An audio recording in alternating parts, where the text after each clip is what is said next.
যে কথাটা বলতে আমরা খুব ভয় পাই সেটা হলো আলেমদেরকে তিন শ্রেণীতে আল্লাহ ভাগ করছেন। তার মধ্যে বড় দলটা জালেম, পরের দলটা মধ্যমপন্থী এবং ছোট দলটা সৎকর্মে অগ্রগামী।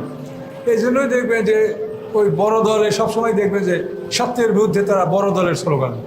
মানুষ মনে করে যে সব হুজুর বলেই তুই একজনের কথা শুনবো, কিন্তু সত্য যে কোথায় আছে এটা কোরআন থেকে দেখেন। এটা কোরআনে আয়াত, সূরা ফাতিরের 32 নম্বর আয়াত, সুম্মা আওরাসনাল কিতাব আল্লাযিনা ইসতাফাইনা মিন ইবাদিনা। অতঃপর আমি ওয়ারিশ বানিয়েছি আমার কিতাবের বাছাই করা আমার একদল মানুষকে। আওরাসনা ওয়ারিশ, আল উলামা ওয়ারাসাতুল আম্বিয়া, হাদিসেই যা বলে কোরআনও একই কথা বলছে। ইসতাফাইনা মিন ইবাদিনা, আমার বাছাই করা একদল বান্দাকে আসমানি কিতাবের ওয়ারিশ বানালাম।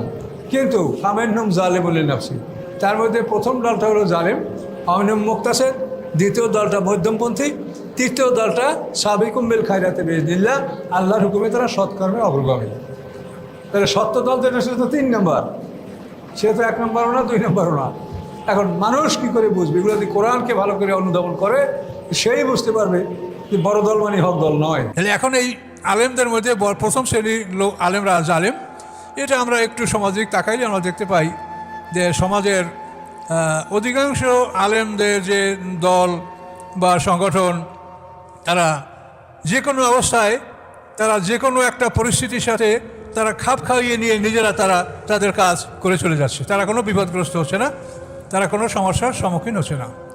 চাকরি বলেন, ব্যবসা বলেন, যাই বলেন, তারা যে কোনো কৌশল অবলম্বন করে সবার সাথেই তারা একটা অ্যাডজাস্টমেন্ট করে তারা নিজেরা পার হয়ে যাচ্ছে। তো এরা জালিমুল নাফসি।